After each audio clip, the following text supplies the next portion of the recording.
Here's the deep part about it. It says, removing any obligation of the sinner to make right what he did wrong. That's what atonement is all about. Yeah. So again, it's back to the moral question. They know that they are immoral by nature. You follow me? And that's why in the Pauline writings it says a man is justified without the deeds of the law. Yeah. Just by faith. You see? So if I just exercise faith, I'm declared righteous. Yeah. So now with that kind of doctrine, man, you got ministers molesting children. You got two men going together, and that's what the word agape means. We need to understand how deep this thing is, Muta. The word love, there are 4 Greek words for love. The first is storgion, which means ecstatic love, ecstasy. The love that a person expresses at the height of an orgasm. When they say, I love you, that's called storgion, S-T-O-R-G-E-O-N. The next word is eros, E-R-O-S, which means sexual love. In other words, I like what happens in my body. I love what happens in my body when we're in each other's presence. That's an Italian word, or Greek word. Yes, Greek. Yeah. The next word is phileo. Now, most churches teach that phileo is brotherly love. But it's not brotherly love. It's the love between 2 grown men. Okay? The fourth is agape. Now, this is some deep stuff because agape in the Greek culture means the highest form of love. Now, when you say that to us, we think God. But the Greeks did not have a God consciousness, man.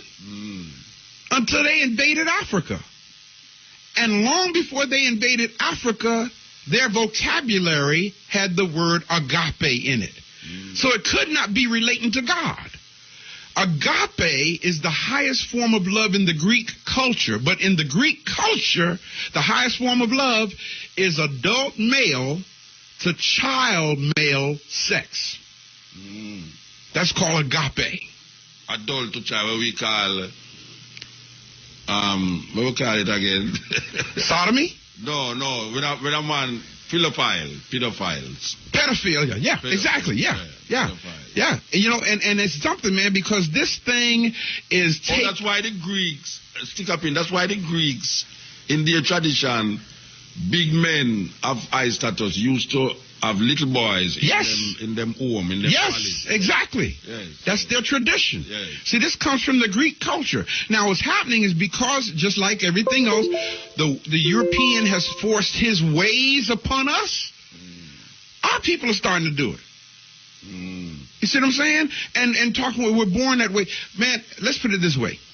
In the Medunetta, in fact, it's actually in the Temple of Sobek.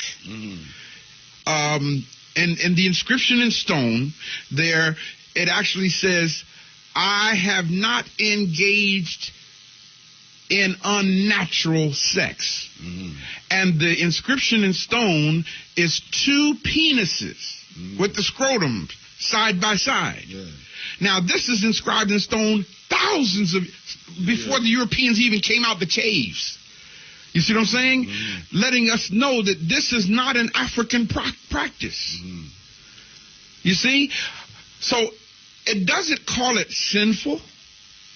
The Medunetta uses the word unnatural. So when I talk to brothers and sisters who practice... I don't say it's sinful because I don't even know what the terminology is sinful. Exactly. Because sin simply means that you missed the mark. But whose mark? Have you missed? Okay? In our culture, our ancestors called homosexuality unnatural because it doesn't fit nature. Okay? In the cosmogony of the universe, man, okay, you have what you call the polarity of horizontal and vertical. The only way you can have intersection, and notice how I'm spelling this, family, I-N-T-E-R-S-E-X-I-O-N. The only way you can have intersection is a vertical has to meet a horizontal. 2 horizontals will never intersect. 2 verticals will never intersect. It's not natural. So our ancestors understood that same-sex involvement is simply unnatural. It doesn't fit in line with the rules and harmony of the universe.